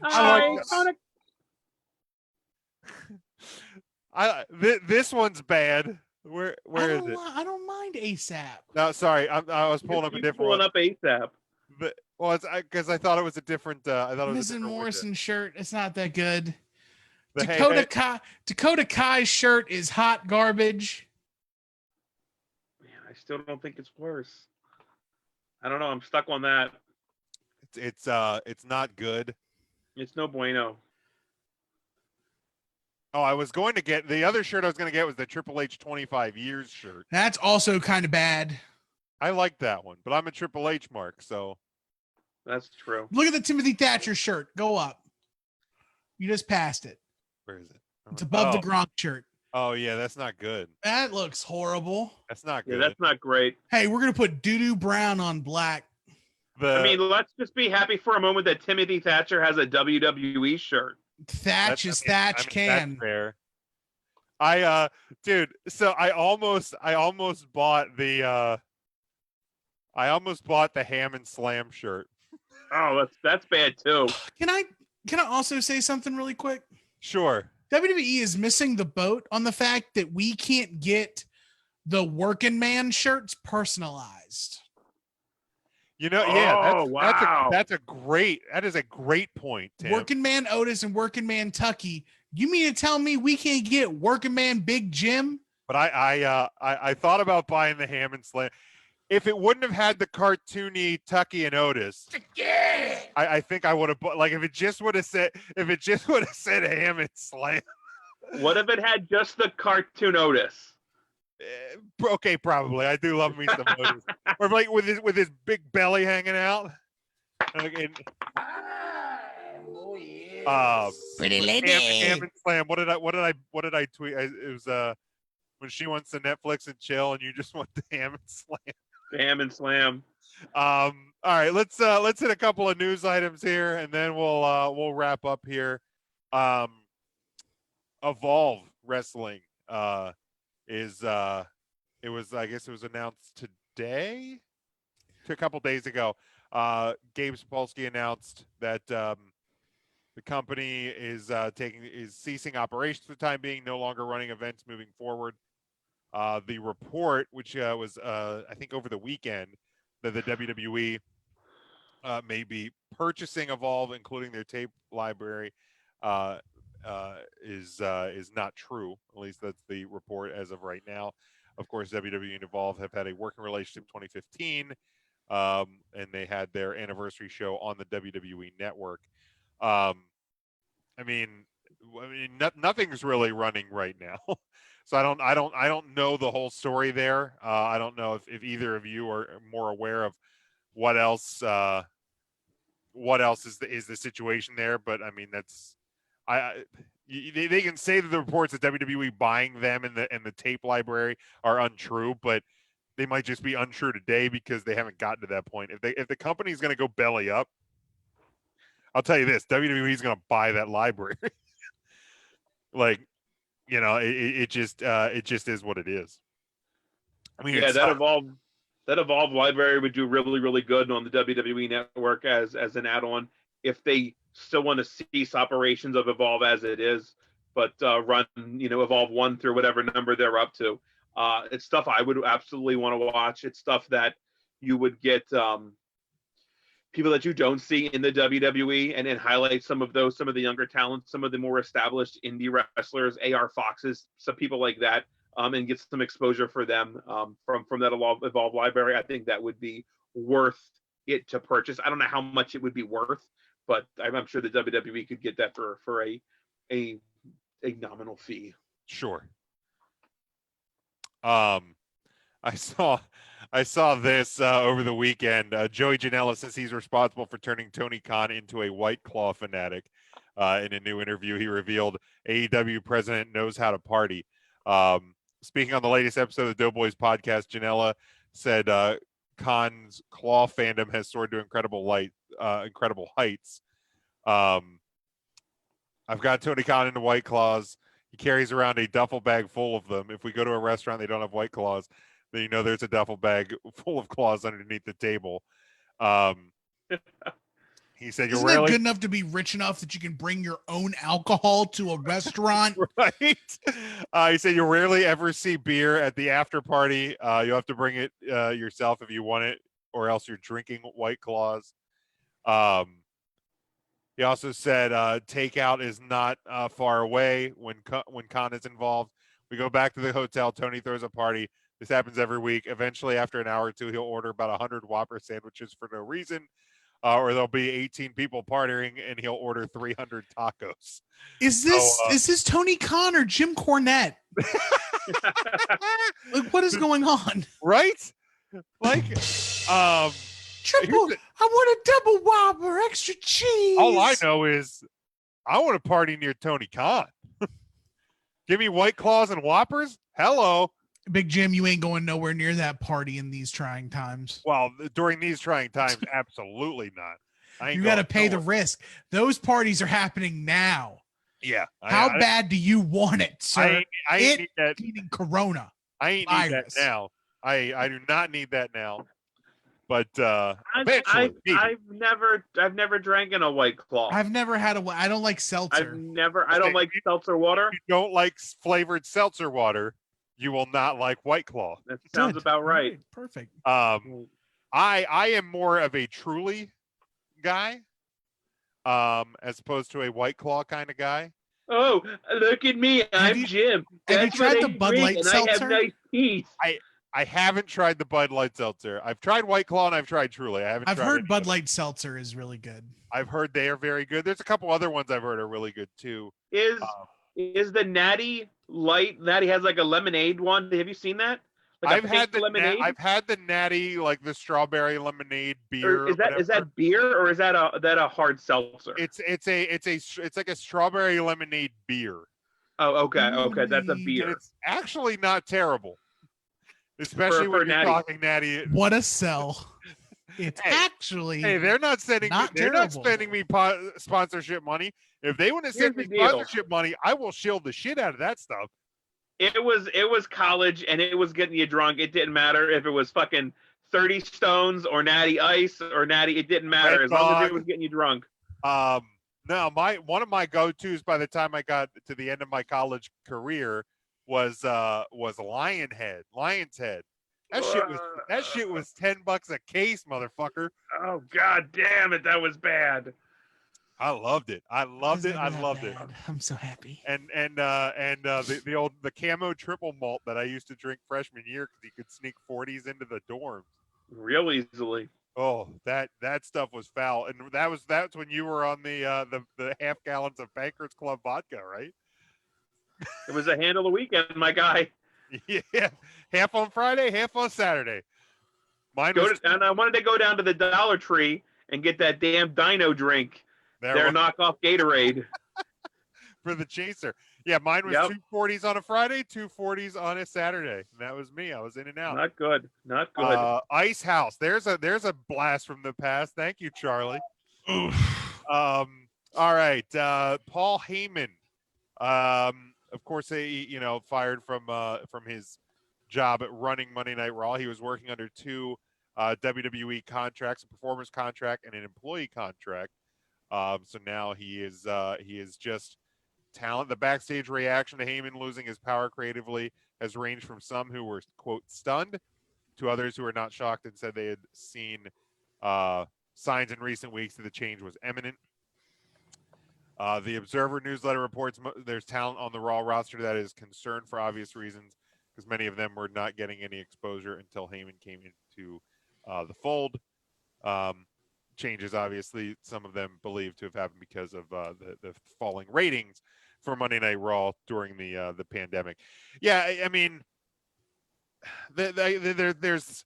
I'm honestly shocked that Paul Heyman and Vince McMahon working that closely together lasted for as long as it did. For it is what it is. I mean, I enjoyed Raw while Heyman was running it. I also enjoyed this week's episode of Raw. I thought this week's episode crust to tip was pretty damn solid. Couple of segments that I wasn't the most biggest fan of, but overall I thought it was one of the better Raws in this current situation. So if they can keep that up, then awesome. If not, then maybe Bruce will be shown the door too. But then the final thing I have tomorrow night, SmackDown. Matt Riddle will be making his SmackDown debut. We'll be curious to see exactly. I'm sure with the build up to it, you would hope that it is going to be a big debut, with some sort of impact. I'll be curious to see who he gets. Do we have any speculation on who he may be paired up with first? Nia Jax. She's on Raw. It was the question about I wasn't listening. Bro. Thanks, bro. Tomorrow night on SmackDown, Matt Riddle making his debut. Who do you think that they'll group him with against first? Tony Khan. Perfect. Tim, any thoughts? If it's not a real WWE wrestler, Leon Ruff. If it is a WWE superstar, it's Cesaro. I think it'll be Baron Corbin. Because what better way to endear a new babyface to the world than getting over Baron Corbin? Ugh. Also returning tomorrow night on SmackDown, the Firefly Funhouse will be back. It's the first time we've seen Bray Wyatt in a little over a month, I believe. So that will be that. Damn it! I love that Leon Ruff call, man. I can't get over that. Solid. Tim, that's a great call. I absolutely think that's who it's going to be.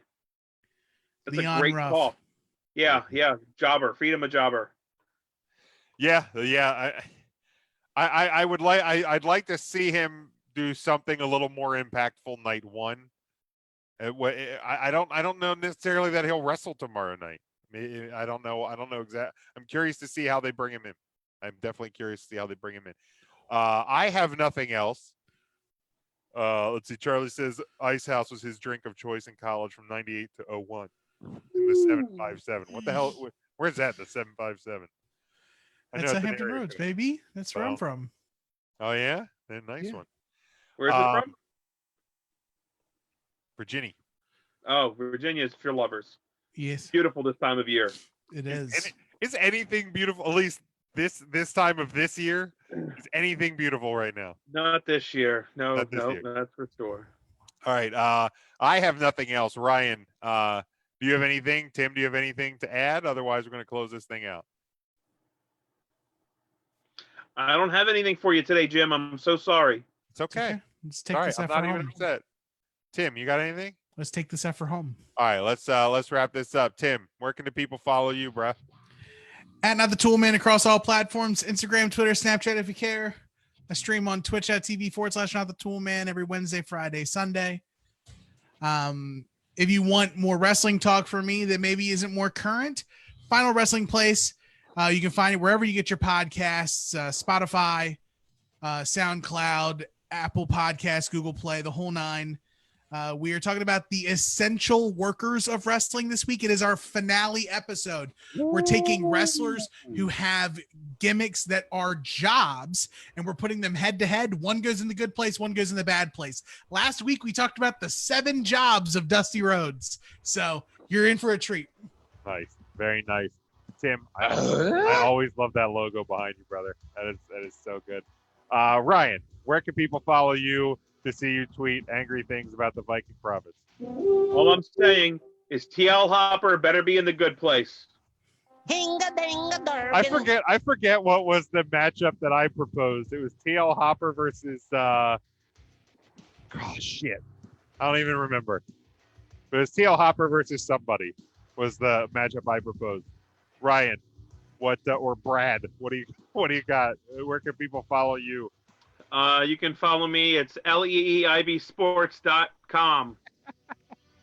You can follow. I said my wrong Instagram the other day. I don't know what that is. Twitter's definitely RYN and then the word Eagle. I'll try to tweet better things. I don't know. It's okay. You don't have to tweet a lot. I just want to let people know where they can follow you if they want to see you get mad during a pay-per-view. That's all. That's fair. Yeah, that's where it would be at.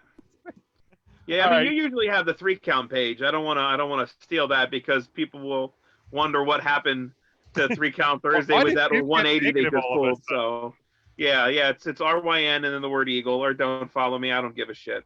You can follow me at Big Jim Sports. I'm not tweeting a whole lot these days, but make sure you follow the show at 3 Count Thursday, Facebook, Twitter, Instagram, also over at 3countthursday.com. That is our website. Subscribe to us. We are on all podcast platforms, Spotify, Apple, Google Play, Stitcher, all of them. Same thing with the new 3 Count Clips, soon to be named Hot Tag Podcast. You can check that out as well.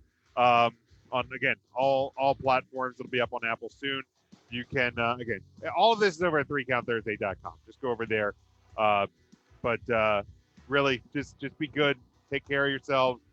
Be good to each other, and we will talk to you all next week. Maybe over the weekend with a watch along. Stay tuned to our social media. Until next time, stay safe, stay smart, and go for the pin.